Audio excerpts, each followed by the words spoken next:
মাননীয় বিরোধী দলের নেতার কাছে আমার একটা আবেদন থাকবে, আপনি একটি দোয়া দিবস জাতির সামনে আপনি পেশ করবেন, আপনি দোয়া করবেন এ সংসদে যেন আমাদের সবার ঈমান আকীদা ফেরত আসে।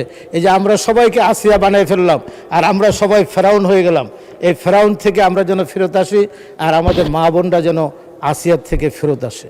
ঐক্যমতের ভিত্তিতে জুলাই বিপ্লবের মধ্য দিয়ে সরকার এসেছেন, জুলাইয়ের গণঅভ্যুত্থানের মধ্য দিয়ে, এবং উনি এই কথাটি বললেন, আমি অত্যন্ত ব্যথিত হয়েছে, কারণ উনি ওনার মতন একজন সজ্জন দেশপ্রেমিক ব্যক্তি 4 বছরের সরকারকে বিপ্লবের মাধ্যমে 4 মাসের সরকারের বিপ্লব, কি বিপ্লব হবে আল্লাহ জানে, এক আল্লাহ ছাড়া বলতে পারবেন। এখানে আমি আরেকটি কথা বলতে চাই, মাননীয় স্পিকার, আমরা যে এলাকার সমস্ত মানুষ আমাদেরকে বলে, সেখানে একটি নির্বাচনের সময় একটি স্লোগান ছিল, আসিয়া যদি বেহেশতে যেতে পারে ফেরাউনের স্ত্রী, তাহলে আপনারা কেন যেতে পারবেন না? আমাদের মা বোনদের যে ঈমান আকীদা নষ্ট হয়েছে, আমরা সবাই ফেরাউন হয়ে গেলাম আর আমাদের স্ত্রীরা মা বোনরা সবাই আসিয়া হয়ে গেল।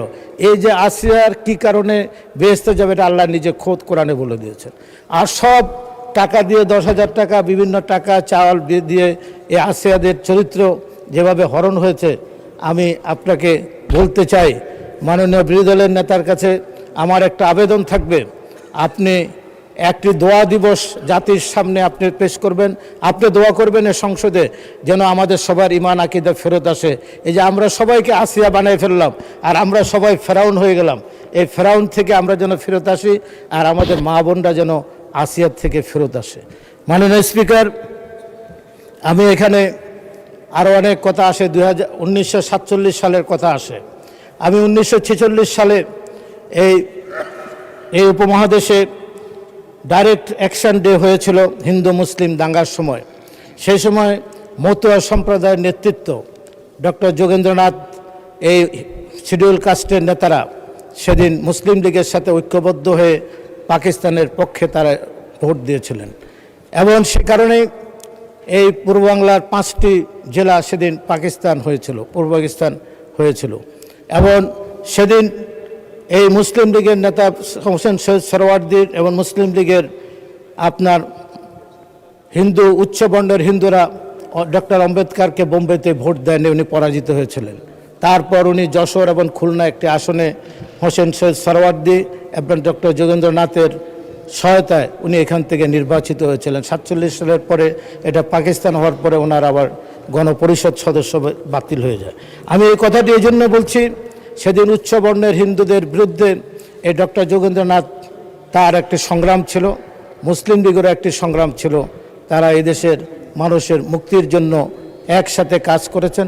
পাকিস্তানের সপক্ষে এই পূর্ব বাংলাকে আলাদা একটি রাষ্ট্র রাখার জন্য তারা চেষ্টা করেছিলেন, সেটা ব্যর্থ হয়েছেন।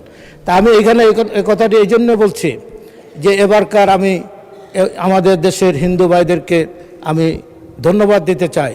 46 সালে তারা যেভাবে 47 সালে পাকিস্তানের পক্ষে হিন্দু সম্প্রদায়ের এই শিডিউল কাস্টের নেতারা তারা ভোট দিয়ে 5টি জেলাকে পাকিস্তান করেছিল, এবারও তারা বাংলাদেশকে রক্ষা করার জন্য তারা সমস্ত হিন্দু ভাইরা, শতকরা 99% হিন্দু ভাইরা এই বিএনপির ধানের শীষে শহীদ প্রেসিডেন্ট জিয়া রহমানের প্রতীক, স্বাধীনতার মহান ঘোষক বেগম খালেদা জিয়ার প্রতীক ধানের শীষের প্রতি ভোট দিয়ে তারা বিএনপিকে ক্ষমতা আনার চেষ্টা করে। কী কারণে আমি তাদেরকে জিজ্ঞাসা করেছি, আমরা 1971 সাল আর দেখতে চাই না, আমরা 1 কোটি মানুষ সেদিন ভারতে নির্বাসিত হয়েছিলাম, আমরা রিফিউজি হয়েছিলাম, এবারও যদি আমরা আতঙ্কিত, যদি বিএনপি ক্ষমতা না আসে আবার না আমাদেরকে ভারতে চলে যেতে হয়।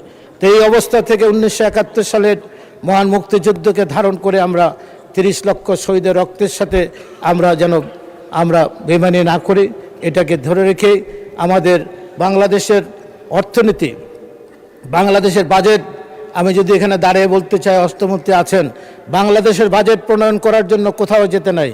পৃথিবীর সমস্ত 700 কোটি মানুষের একদম মৃত্যু থেকে জন্ম থেকে মৃত্যু পর্যন্ত একটি প্রশ্নের উত্তর সেখানে আছে, সেটা হলো হযরত মুহাম্মদ সাল্লাল্লাহু আলাইহি ওয়াসাল্লামের জন্ম থেকে মৃত্যু পর্যন্ত ওনার জীবনী দেখলে সকল মানুষের প্রশ্নের উত্তর পাওয়া যাবে।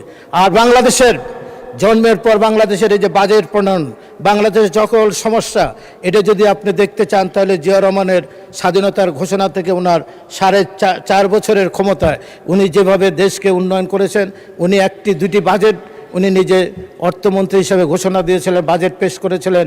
ওনার বাজেটের দিকে তাকালে, ওনার দেশ শাসনের দিকে তাকালে, ওনার দেশপ্রেমের দিকে তাকালে আমাদের সমস্ত প্রশ্নের বাংলাদেশের উত্তর পাওয়া যাবে শহীদ প্রেসিডেন্ট জিয়া রহমানকে।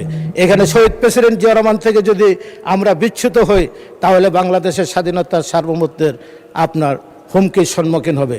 আমি মাননীয় স্পিকার আপনার মাধ্যমে অর্থমন্ত্রীর কাছে দাবি রাখতে চাই, আজকে ইরান পৃথিবীতে একটি মডেল হয়েছে, উত্তর কোরিয়া মডেল হয়েছে। কি কারণে? তারা যদি সামরিক খাতে এই উন্নতি না করতে পারত তাহলে আজকে ইরানের মানচিত্র থাকতো না। আমিও আজকে এই হাউজে আপনার মাধ্যমে সবার কাছে 300 সংসদ সদস্য সবার কাছে আবেদন রাখবো, বাংলাদেশের সামরিক খাতে 42,000 কোটি টাকা নয়, 1 লক্ষ কোটি টাকা বাংলাদেশের সামরিক খাতে বাজেট করা হয়েছে। বাংলাদেশ কারো বিরুদ্ধে যুদ্ধ করবে না, কিন্তু মানে আপনার আত্মরক্ষার জন্য আমাদের প্রস্তুতি থাকা প্রয়োজন। এই খাতে যদি ইরান যদি এই প্রস্তুতি না রাখতো তাহলে ইরানের মানচিত্র থেকে ইরান বসে যেত।